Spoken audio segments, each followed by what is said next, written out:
लेकर हाजिर हूं वो खबर जो आपको चेताती है, सचेत करती है, जो आपकी सेहत से जुड़ी हुई है। एक बार फिर से महामारी, हम कोरोना की बात करें, कोरोना एक बार फिर से लौट रहा है। एक बार फिर से ये कहा जाए उसका प्रभाव देखने को मिल रहा है, जिसके चलते कई राज्यों में कड़ी गाइडलाइंस जारी की गई हैं। बिहार में सार्वजनिक स्थलों पर होली मिलन पर सीधे सीधे रोक लगा दी गई है। 22 मार्च से बिहार के स्कूल भी बंद हो सकते हैं। महाराष्ट्र हो, पंजाब हो या केरल, इन प्रदेशों से आने वाले लोगों की नेगेटिव रिपोर्ट जरूरी है, आरटीपीसीआर रिपोर्ट जरूरी है। महाराष्ट्र सरकार भी नई गाइडलाइंस में अब और भी ज्यादा सख्ती बरतती हुई नजर आ रही है। जो शादी समारोह है अब उसमें सिर्फ 50 लोगों को ही शामिल होने की अनुमति दी गई। पंजाब में 12वीं तक के स्कूल अगले आदेश तक बंद रखने का आदेश दिया गया है। तो एक बार फिर से कोरोना की वापसी देखने को मिल रही है और कहा जा सकता है कि यही अब एक तरह से चिंता का सबब भी है। आइए आपको देश के किन राज्यों में कोरोना का संकट बढ़ रहा है वो आपको बताते हैं, उसे लेकर कैसे एक्शन लिया जा रहा है ये जरा जानिए। दरअसल महाराष्ट्र की अगर बात करें तो 15,051 नए केस सामने आए हैं और 48 लोगों की मौत 24 घंटों में हुई है। 24 घंटे बात महाराष्ट्र में अगर करें तो अब सिनेमा हॉल हो या रेस्टोरेंट्स हो, उन पर पाबंदी लगाई जा रही है। जो पब्लिक गैदरिंग है उस पर पाबंदी लगाई जा रही। शादी हो, अंतिम संस्कार के लिए गाइडलाइंस जारी की गई हैं। शादी समारोह में सिर्फ 50 लोग शामिल हो पाएंगे। नागपुर में तो हालात ऐसे रहे कि लॉकडाउन लगा दिया गया है। पुणे में नाइट कर्फ्यू लगा दिया गया है। महाराष्ट्र में काफी सख्ती नजर आती है। अब बात अगर दिल्ली की करें तो 368 नए केस सामने आए, 3 लोगों की मौत हुई 24 घंटों में और राजधानी में भी अब अलर्ट पर है प्रदेश सरकार प्रशासन। बाजारों में भी अब जल्दी सख्ती की जा सकती है, ये भी माना जा रहा है, एक्शन लिया जा सकता है। तो ये तो बात हुई गाइडलाइंस की कि किस तरह से यहाँ पर तस्वीर अब बनती हुई नजर आ रही है। आइए जरा स्थिति हम जान लेते हैं। मेरे सहयोगी मेरे साथ में जुड़ रहे हैं। 4 शहरों से रिपोर्टर्स हैं। दिल्ली से मोहित बख्शी हैं, मुंबई से पंकज मिश्रा, अहमदाबाद से पूरब पटेल और चंडीगढ़ से विशाल ठाकुर मेरे सहयोगी मेरे साथ में हैं। हम इनका रुख करें और जानें कि आखिर किस तरह से स्थिति है, क्या गाइडलाइंस हैं। लेकिन उसके पहले आइए आपको एक रिपोर्ट के जरिए दिखाते हैं कि कैसे लापरवाही भारी पड़ रही और कैसे महामारी एक बार फिर पैर पसार रही है।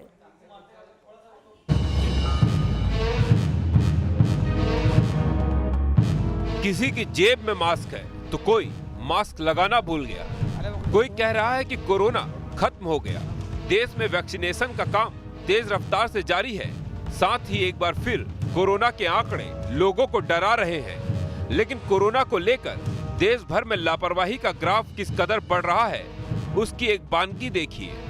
क्या कोरोना खत्म हो गया? कोरोना तो चल रहा है लेकिन टीका नहीं लगा। तो मास्क क्यों नहीं लगाया? मास्क लगाते लगे हम लोग सवारी वाले काम कहाँ हर वक्त मास्क नहीं लगा पाते हैं। मास्क लगाते गाड़ी में देख के सवारी मना कर देती क्या? बहुत लोग नहीं लगाए भाई, कहते ना लगाओ। महाराष्ट्र में जब कोरोना ने दस्तक दी तो लोगों पर खौफ पसर गया। अस्पताल में मरीजों के लिए बिस्तर कम पड़ गए। लेकिन वैक्सीनेशन का काम शुरू होते ही लोग एक बार फिर से बेफिक्र हैं। हालात ये है कि मुंबई में कोरोना के बढ़ते ग्राफ के बीच कोविड अस्पताल में बिस्तर खाली हैं और करोड़ों रुपए खर्च करने के बाद भी डॉक्टरों को मरीजों का इंतजार है। लेकिन आपको मैं बता दूं किस तरह से यहाँ पर अभी भी बेड खाली है, डॉक्टर्स की टीम जो है वो लगी पड़ी है और ऐसे बीच में वेंटीज की बात करें या फिर तमाम ऑक्सीजन सिलेंडर्स की बात करें वो यहाँ पर है। लेकिन अब इंतजार है कि मरीज अपने टेस्ट के लिए आए। जो बीएमसी घर घर जाकर लोगों को टेस्टिंग करवा रही है। महाराष्ट्र में कोरोना के मामलों की तादाद 22 लाख के पार पहुँच चुकी है। लेकिन कोरोना के बिगड़ते हालात के बीच लापरवाही सबसे बड़ा खतरा है। तो आपका मास्क क्यों निकल जाता है? निकल जाए, गर्मी बहुत लग रहे हैं। गर्मी की वजह से मास्क निकल जाता है? हाँ। तो देखिए गर्मी की वजह से मास्क निकल रहा है। बेटा आपने मास्क क्यों नहीं पहना? नहीं है मास्क नहीं है। नागपुर में कोरोना पर लगाम लगाने के लिए लॉकडाउन जारी है, लेकिन यहाँ भी कोरोना नियमों का पालन करना लोगों की मजबूरी है। लोग मास्क पहन के निकल रहे हैं? नहीं, बहुत लोग कम लोग मत पहनते करके। क्यों ऐसा क्यों है? लोगों में मास्क को लेकर इतनी मजबूरी वाली फीलिंग क्यों है? मजबूरी में पहनते हैं क्या लोग मास्क? यस, मास्क पहनना लोग यहाँ पे मजबूरी समझते हैं, ज़रूरत नहीं समझते। और इसी वजह से मास्क यहाँ पर बेचे जा रहे हैं ताकि लोग भूले भटके जो अपने घरों से निकल गए हैं वो सड़क से ये मास्क खरीदें। महाराष्ट्र के अलावा केरल, गुजरात, तमिलनाडु और पंजाब में कोरोना के आंकड़ों में चिंताजनक उछाल देखा गया है। खतरे को देखते हुए पंजाब में 10वीं और 12वीं बोर्ड की परीक्षा टाल दी गई है। अहमदाबाद में रात 10 बजे के बाद दुकानें बंद रहेंगी। कोरोना पर पीएम मोदी मुख्यमंत्रियों के साथ मंथन करने वाले हैं। 17 मार्च को पीएम की मुख्यमंत्रियों के साथ बैठक होगी। कोरोना का बढ़ता ग्राफ सरकार की चिंता का सबब बनता जा रहा है। पिछले एक साल देश भर में कोरोना ने जमकर कहर बरपाया था। कोरोना की मार ने लोगों की जिंदगी के साथ देश की आर्थिक सेहत पर भी असर डाला। अब लोगों की लापरवाही से फिर लॉकडाउन का बुरा दौर लौट सकता है। Team news nation. तो देखा आपने लोगों की लापरवाही से हालात किस तरह से बिगड़ते जा रहे हैं और अभी भी अगर स्थिति नहीं संभाली गई तो ये संपूर्ण लॉकडाउन की तरफ हम जाएंगे, इसमें कोई दो राय नहीं। और लॉकडाउन तो लग भी चुका है महाराष्ट्र के नागपुर में। मेरे साथ मेरे सहयोगी जुड़े हुए हैं और सबसे पहले मैं मुंबई का ही रुख कर लेती हूँ। पंकज, ये भी माना जा रहा था कि आज यानी कि मंगलवार को एक अहम बैठक होने वाली थी, उसके बाद में मुख्यमंत्री अहम फैसला ले सकते हैं। क्या कुछ अपडेट है? क्या लॉकडाउन को लेकर कुछ निर्णय लिए जा रहे हैं? और देखिए नैना, आपको बता दूं कि लगातार मुंबई में और महाराष्ट्र में जिस तरह से कोविड के मामले बढ़ते जा रहे हैं, ऐसे में सरकार की तरफ से, बीएमसी की तरफ से ये संकेत दिए जा रहे थे कि मुंबई में अगर मामला नहीं संभला तो यहाँ पर भी लॉकडाउन लगाया जा सकता है। महाराष्ट्र के नागपुर में पहले ही कंप्लीट लॉकडाउन लगा दिया गया है, लेकिन मुंबई में लॉकडाउन लगाने से पूरे देश की आर्थिक हालत जो है वो खराब हो सकती है। यही वजह है कि सरकार जो है वो कोशिश कर रही है कि सख्त नियम लाए जाए ताकि लोग उन नियमों का पालन करें और लॉकडाउन लगाने की नौबत ना आ जाए, क्योंकि सरकार चाहती है कि लॉकडाउन जो है वो आखिरी विकल्प होना चाहिए। लिहाजा आज सरकार जो है वो इस लॉकडाउन को लेकर फैसला लेना चाहती थी, लेकिन सोमवार को ही जिस तरह से एक बड़ा उछाल कोरोना के मामलों में देखा गया, सोमवार की शाम ही सरकार ने नए सख्त गाइडलाइंस जारी कर दिए। आपको बता दें कि इस गाइडलाइंस के मुताबिक अब शादी समारोह में 50 से ज्यादा लोग नहीं हो सकते। अगर किसी के अंतिम संस्कार में जाना है तो 20 से ज्यादा लोग नहीं हो सकते। एसेंशियल सर्विस को छोड़ के बाकी जितने भी ऑफिसेस हैं वहां सिर्फ 50% एम्प्लॉय काम करेंगे, बाकी एम्प्लॉय जो है वो वर्क फ्रॉम होम करेंगे। इसके अलावा कोई भी सांस्कृतिक राजनीतिक कार्यक्रम जो है वो महाराष्ट्र में नहीं होगा। साथ ही आपको बता दूं कि क्वारंटीन नियमों को भी सख्त किया गया है कि अब हाथों पर थप्पा होगा। अगर कोई क्वारंटीन नियम का पालन नहीं करता है तो उसके खिलाफ एफआईआर दर्ज होगा। तो सरकार ने अपनी तरफ से सख्ती दिखाई है और कोशिश यही है कि लोग इसका पालन करें ताकि लॉकडाउन की सिचुएशन ना आए। लेकिन अभी भी अगर आप मुंबई की सड़कों पर निकलते हैं, ऐसे मुंबई के जुहू जैसे इलाकों में अगर निकलते हैं तो आपको बहुत सारे लोग ऐसे मिल जाएंगे जो अभी भी लापरवाह हैं, जिन्होंने अभी भी मास्क नहीं पहना हुआ है और शायद उन्हें बिल्कुल फिक्र नहीं है कि मुंबई में अगर कल लॉकडाउन लग जाता है तो कितना बड़ा घाटा ना सिर्फ मुंबई को होगा, मुंबई के लोगों को होगा, बल्कि पूरे देश को होगा। तो सरकार अपनी तरफ से सख्ती लाने की कोशिश कर रही है, पर लोगों की लापरवाही जो है वो कम होती दिखाई नहीं दे रही है। मुंबई के जुहू बीच की तस्वीर आपको हम दिखा रहे हैं। बहुत सारे लोग आपको दिख जाएंगे जिन्होंने मास्क सिर्फ शोभा के लिए पहना है, दिखाने के लिए पहना है। कोई बीएमसी का इंसान, अगर कोई बीएमसी का मार्शल दिख जाता है तो लोग मास्क पहन लेते हैं, कोई पुलिस वाला दिख जाता है तो मास्क पहन लेते हैं, मीडिया का कैमरा देख के मास्क पहन लेते हैं, लेकिन जरूरी तौर पर नहीं, मजबूरी के तौर पर लोग मास्क पहन रहे हैं। जी और यही मजबूरी, लोग इसे मजबूरी समझ रहे हैं, लेकिन लोगों को समझना होगा कि कितनी बड़ी जरूरत है और इसे जरूरत को जब लोग नजरअंदाज करते हैं तो मामले बढ़ते जा रहे हैं। हमारे सामने है फिलहाल चंडीगढ़ का रुख कर लेते हैं। विशाल ठाकुर मेरे सहयोगी मेरे साथ में है। विशाल, जरा पंजाब या उससे आसपास के जो इलाके हैं, हिमाचल हो, पंजाब हो, यहाँ पर किस तरह से कोरोना को लेकर सख्ती देखने को मिल रही है? क्या कोई गाइडलाइंस जारी की जा रही है?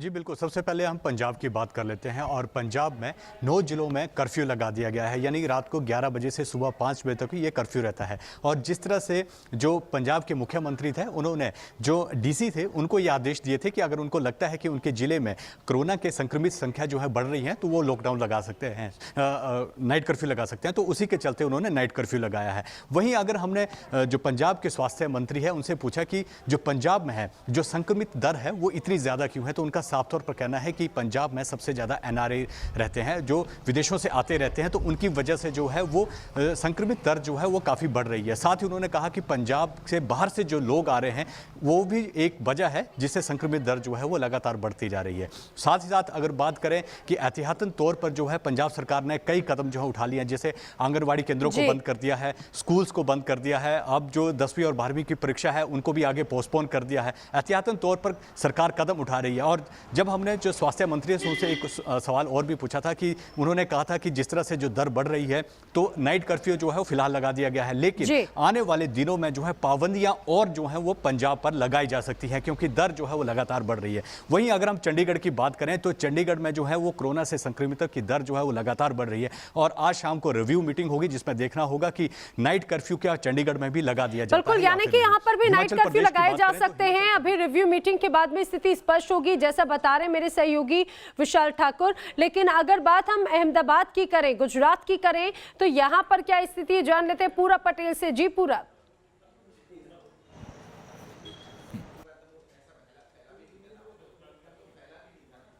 स्थिति है ठीक उसी तरह की गुजरात की भी स्थिति है। लगातार जो मामले हैं वो गुजरात में बढ़ रहे हैं। पिछले 24 घंटों की बात करें नैना तो 890 नए मामले जो है वो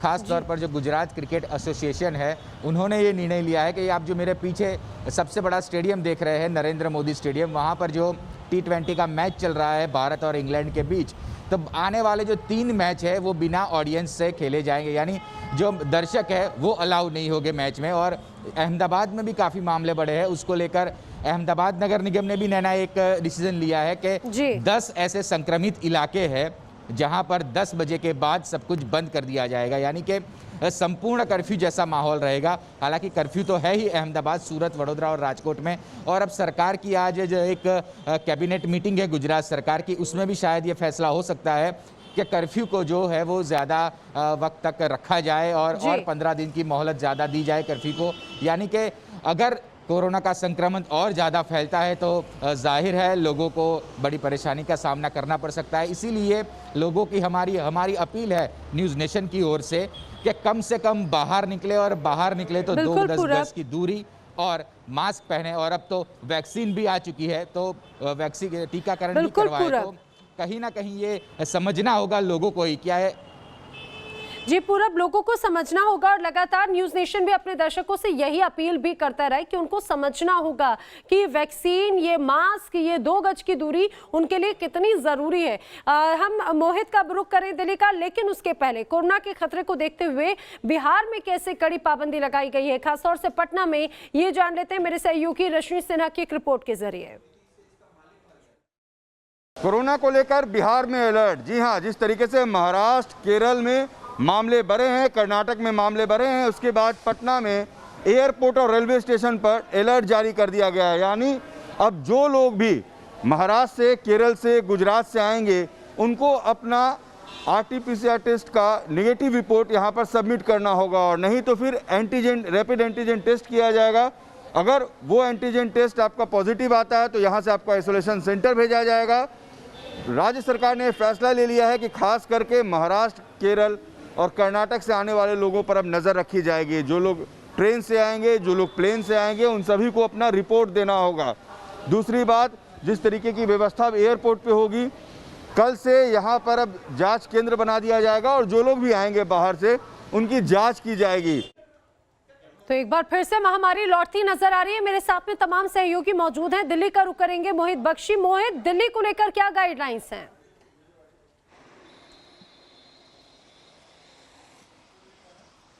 देखिए, दिल्ली की गाइडलाइंस अभी वही हैं जो पहले थी, लेकिन दिल्ली चिंता जता चुकी है, दिल्ली सरकार चिंता जता चुकी है। और सबसे अहम नैना, कल होने वाली मीटिंग है जिसमें मुख्यमंत्रियों से खुद प्रधानमंत्री रिव्यू बैठक करेंगे और पता लगेगा कि आखिर कहां क्या क्या स्थिति है और क्या क्या कदम उठाए जा रहे हैं। ये रिव्यू बैठक इसलिए अहम है क्योंकि कोरोना में जिस वक्त मामले बहुत ज्यादा थे तब प्रधानमंत्री लगातार संपर्क में थे और अब जिस तरीके से बैठक होगी तो एक एक चीज स्पष्ट होगी और आगे के निर्देश भी केंद्र सरकार जो है वो तैयार करेगी। जी बिल्कुल मोहित, लगातार नजर बनी हुई है इस बड़ी खबर पर। मेरे साथ में तमाम सहयोगी जुड़े, आप सभी का शुक्रिया।